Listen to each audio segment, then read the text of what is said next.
viendo todo lo que nos has contado, María Carolina, ¿cuáles consideras que son los elementos esenciales que debe tener todo storytelling para que sea efectivo? O sea, ¿qué ingredientes debe tener un storytelling? Como las personas que construyen un storytelling tienen que cuidar precisamente para que logremos eso que nos acabas de comentar, de cómo te crea ese sentido de pertenencia y de cómo se puede producir ese boca a boca más fácil. ¿Qué ingredientes tiene que tener un storytelling bueno?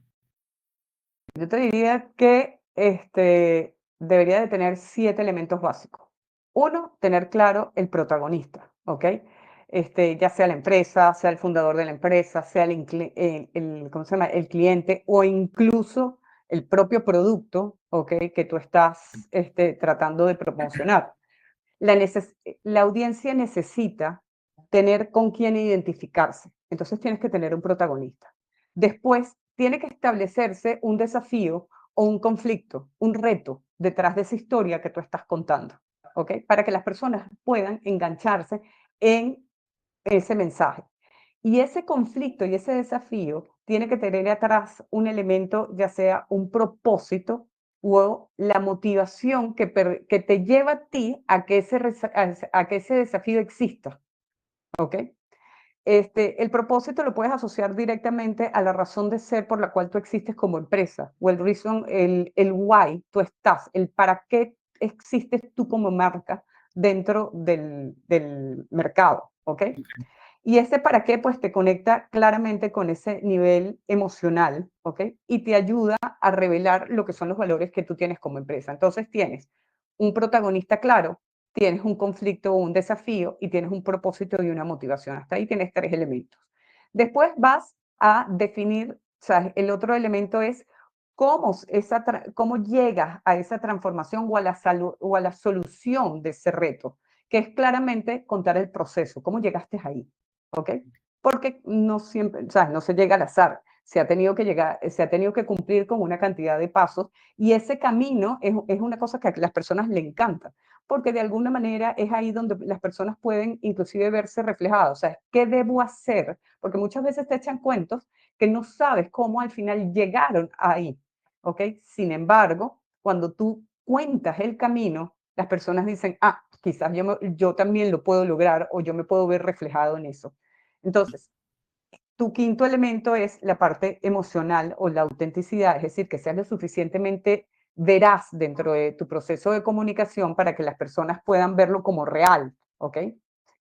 El sexto elemento es tu mensaje central, es decir, la moraleja. ¿Qué les dejas después de todo este cuento que tú les has echado? Después de ese desafío, ese camino que tú recorriste para poder llegar a esa solución. Y tu séptimo elemento es el llamado a la acción.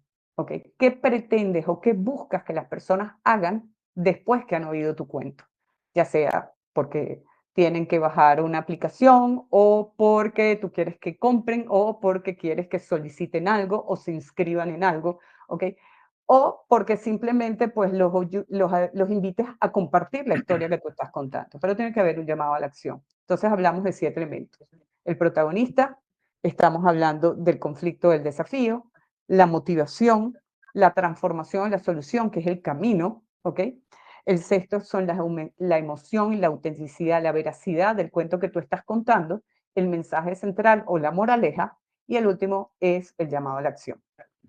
Veo que los primeros 3 elementos tienen que ver o están bastante asociados con la obra literaria también, ¿no? Con la ruta, con el camino del héroe. Totalmente, totalmente. ¿Ok? Y aquí es donde, bueno, yo muchas veces digo que uno tiene que saber escribir, ¿ok? Y ahorita que estamos metidos en muchísimas herramientas de inteligencia artificial que ayudan en ese proceso, el no saber manejar lo básico para poder escribir no necesariamente te va a ayudar a tener una buena historia. Claro. Mencionaste la autenticidad y entonces voy a hacer una pregunta bastante específica sobre el tema, ¿no? En tu opinión, ¿qué rol juega ser auténtico en el storytelling y cómo se evita caer en mensajes vacíos o superficiales. ¿Qué nos puedes decir al respecto?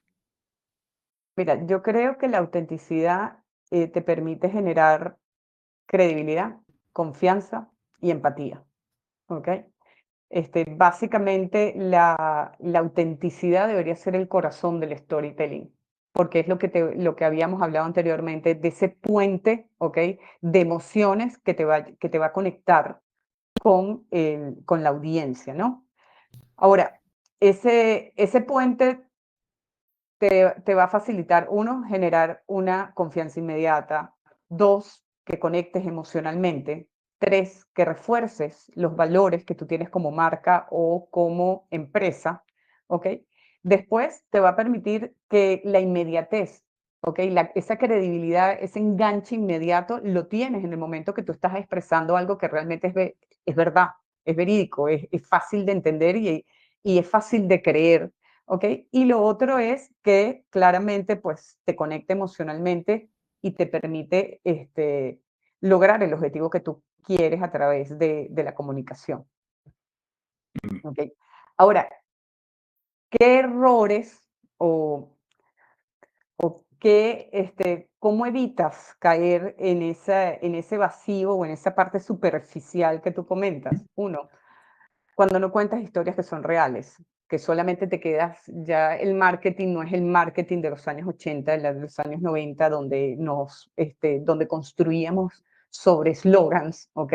El eslogan tiene que transformarse en un cuento realmente humanizado, ¿ok? Cuando no tienes miedo a hablar de tus fracasos, ¿ok? Eso también hace que seas mucho más auténtico en el mensaje que estás enviando.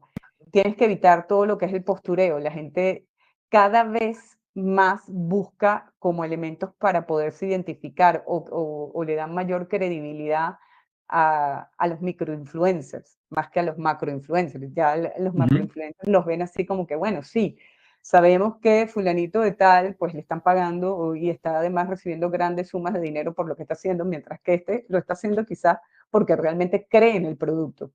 Y aquí te cuento, o sea, yo trabajo con muchísimos microinfluencers con Redo y lo primero que te dicen es, déjame probar la plataforma. Después que ellos prueban la plataforma, entonces ellos dicen, vale, hacemos la comunicación, ¿ok? O sea, ellos necesitan este, ver que lo que ellos van a comunicar realmente tiene el valor que yo les estoy diciendo que tiene, que realmente funciona, ¿ok? Y que no los va a hacer a ellos caer en pérdida de credibilidad con el público que tienen. Entonces, esa parte del postureo, de lo vulnerable que puede ser ese mensaje, ¿ok? Tiene que ser creíble para que ellos digan, yo me quiero identificar contigo. De lo contrario, no lo hacen, ¿ok? Después, bueno, las acciones tienen que respaldar realmente las historias. Lo que tú no puedes hacer es contar algo que al final tú como empresa o como marca no haces. Eso es terrible, ¿ok? Entonces, básicamente es importante que lo que tú dices se transforme en hechos, ¿ok? Y una cosa que es importantísima es que aprendas a escuchar. O sea, como marca, una de las cosas que tú tienes que hacer que para que el storytelling sea auténtico es que tú aprendas a oír a tus audiencias. Muchas veces no nos gustan lo que nos dicen a través de las redes sociales, ¿ok? Sin embargo, uno lo que debe hacer es ver cómo transformas lo que ellos te están diciendo en un mensaje positivo para la marca y para ellos. Claro, sí. No, no, excelente. Sí, y bueno, todo el camino profesional, particularmente el mío, he visto casos como los que mencionas, y bueno, pero como dice el dicho, uno habla del pecado, más no del pecador. No del pecador, claramente. Es así, es así.